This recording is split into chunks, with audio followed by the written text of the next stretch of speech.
Every time I turn on TV and I watch some TV show or scroll through TikTok or YouTube, I always see people talking about toxic households. I see the TV shows where a lot of abuse is shown, and I think it's good that there is so much awareness about this. I think it's good that people who are going through the same thing are also feeling like they're supported and they're not the only ones who are going through this. But to what extent does it go without feeling like this topic is being romanticized? Same applies to cheating. I feel like it's absolutely insane how in today's world cheating is not this crazy outrageous thing anymore. I don't know a single TV show where somebody doesn't cheat on each other. It's always about cheating on your partner, it's always about lying, it's always about dysfunctional families. It's almost like we're almost being convinced that this is the right way.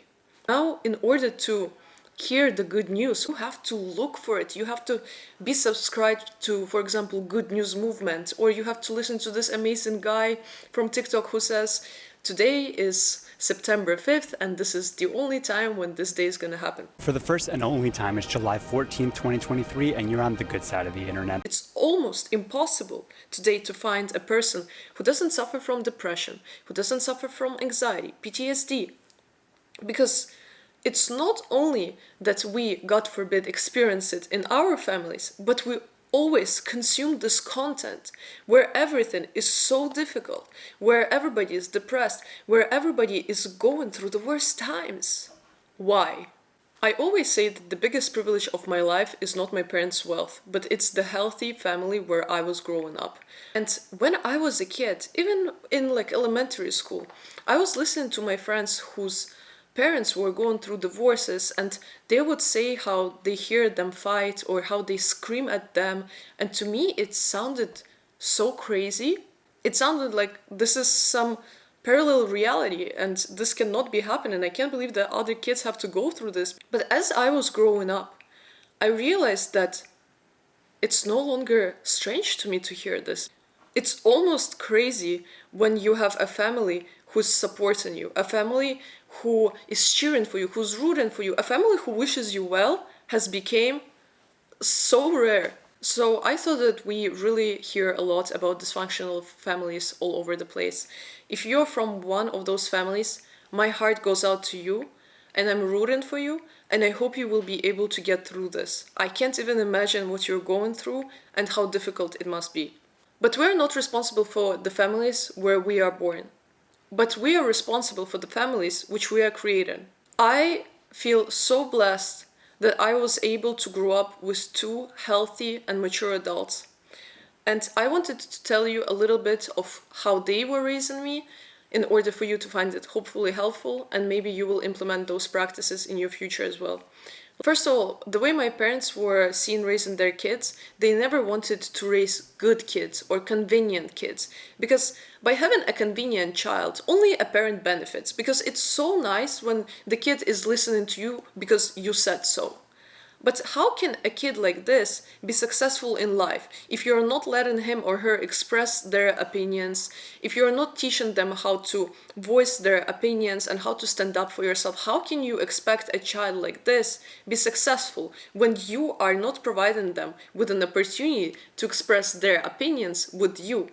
And you are the two adults who they see every day. They're learning the most from you and your communication with each other.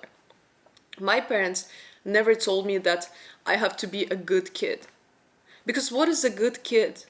How are you defining a good kid? Usually so many parents define good kid as somebody who listens to them and doesn't question their authority. Very totalitarian, first of all. And second of all, how will this kid will be able to go to school and to the world and express how they feel if now they know that their opinion doesn't matter? It doesn't matter, the opinion of authority matters, of parents, of teachers, of somebody who's older than you.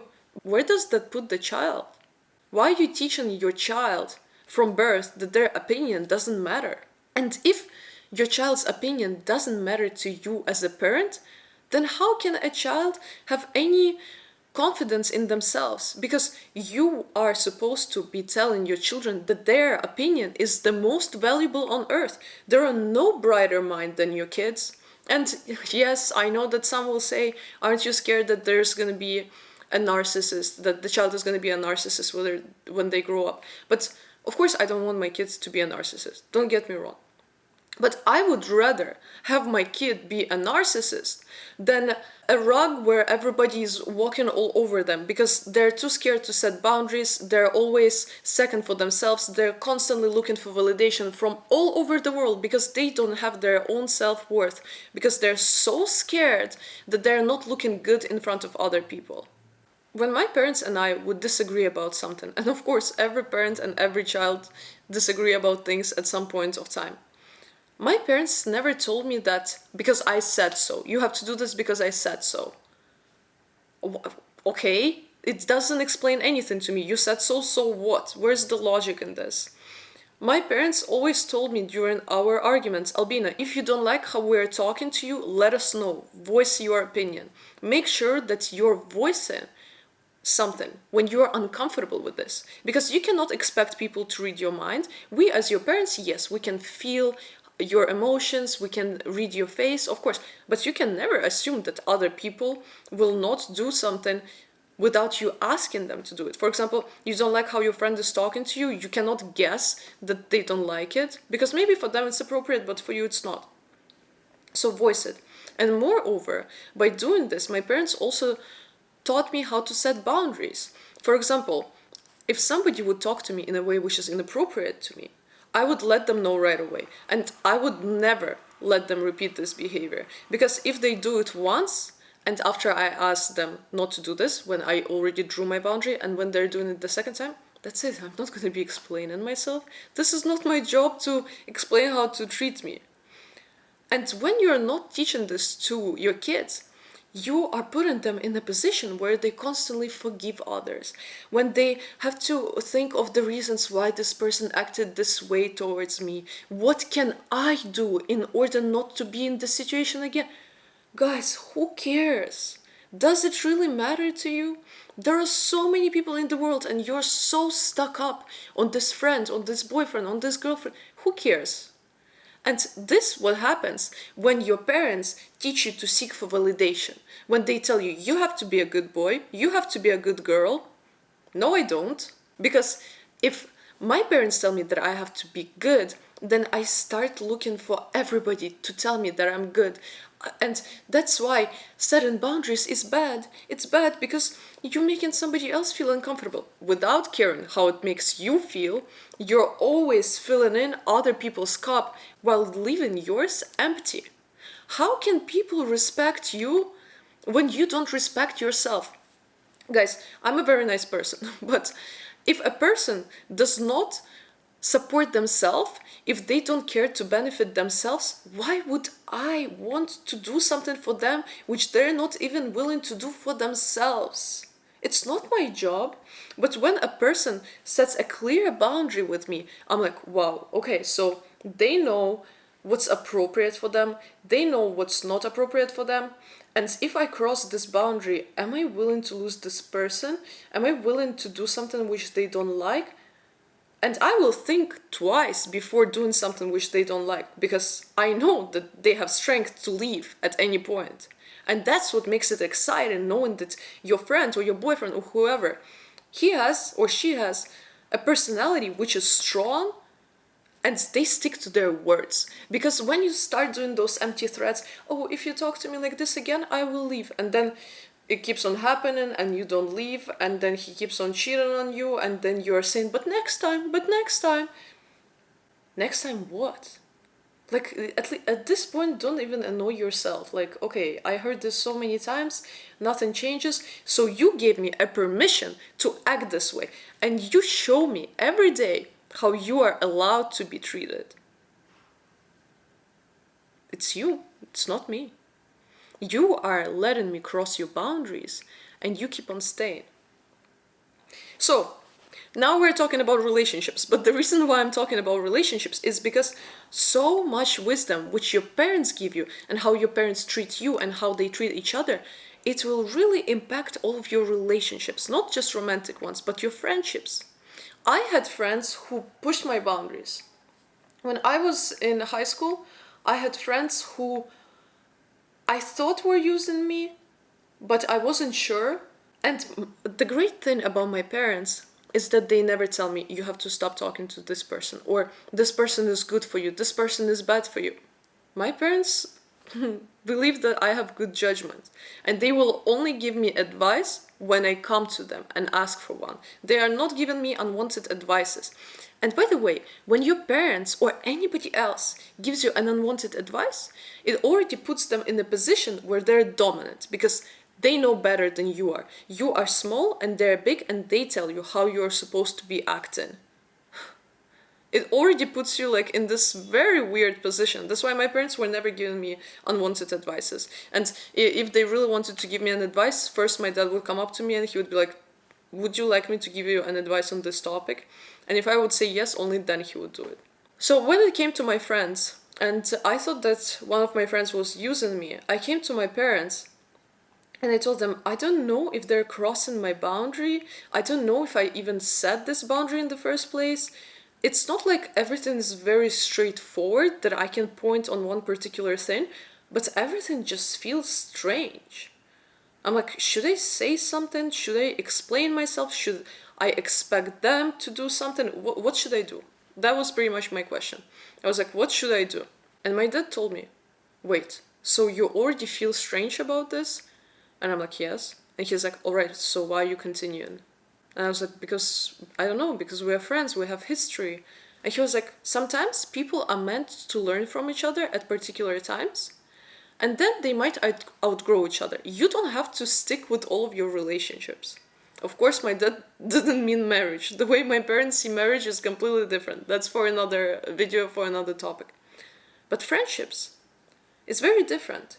You can outgrow each other, and you don't have to only stop talking because of the fight. And my dad is calling. Алло? Привет, Бусюськин. Привет, папет, как дела? Да, я хотел спросить, ты не забыла, ты должна была на конференцию с Карлой или что-то, вот это, думал, мало ли вдруг забыла ты. Не, папец, это у меня в понедельник. Ценю, так сказать, напоминание. Спасибо, Майрана, за внимание. Давай, папец, люблю. Пока-пока. Point of this is that don't stay in situations where you feel like you have to put a lot of effort in order to feel normal. If you're already feeling uncomfortable, you shouldn't stay there. And that's what our family dynamic teaches us. When I was growing up, everything felt very great. And when I'm looking for my relationships right now, when things feel off, I don't see a point of staying in this, because I was growing up with a healthy role model. But when you're growing up in a family which constantly fights, which doesn't understand what they want from each other, and kids are witnessing this, you're growing up and you're like, I have to fight for love. I have to fight for my friends. I have to prove to them every day that I love them and that they love me and I will believe in, and they have to stop me. And all of this dynamic, oh my God, no. Don't do this. This is not love. This is unhealthy attachment style. This is scream for help. This is showing that you are not confident in yourself and you don't have self-worth because you need others to show you that you are important. Don't do this. Trust me. Life can be so easy and so joyful when you're surrounded by people who actually respect you and want best for you. And guys, being parents, I'm not a parent yet. But I know that there are parents out there who sincerely want the best for their children. And unfortunately, as I said in the beginning, so little of us get to experience this. But trust me, it's real. I'm telling you right now. I've never witnessed my parents fight. And that's why I'm looking for relationships which are stable, where I'm praised for being a woman. And it's not about feminism. I'm a feminist, but my mom was praised for just being a woman, for her energy, for putting so much effort into making sure that our house has the best energy, for raising the kids. My dad was glorified by me and by my mom that he never makes us feel uncomfortable. I never in my life, and I know how little people can say this, I was never hurt by my parents. All my parents were doing, and still do till this day, they heal my wounds. They're not the ones who make me feel hurt. And that's why When I'm looking at their family, I understand what type of relationship I want. And I know that I'm not going to be in a relationship where I have to fight to prove that somebody is needed in my life, or where somebody else, I'm not going to force somebody to show me that they have to be with me and that they're willing to go and do some crazy things. No, it doesn't have to be one huge thing in 1 year. It's every day you have to be showing effort. Every day you have to be proven that your feelings are real. It's very easy to do huge things once a year. What's really difficult is being stable and being loving and being supportive every day. So I know that as a teenager, also for me, it was so important to see huge gestures from guys because I was like, this is love. This is not love. This is lust. This is ego thing that they're like giving you hundreds, thousands of roses. This is not love. This is not how love is shown. So don't buy those things from other people. You have to look at how they act in other situations. I always knew that I'm a child of love, and I really struggle to understand that so many people are not.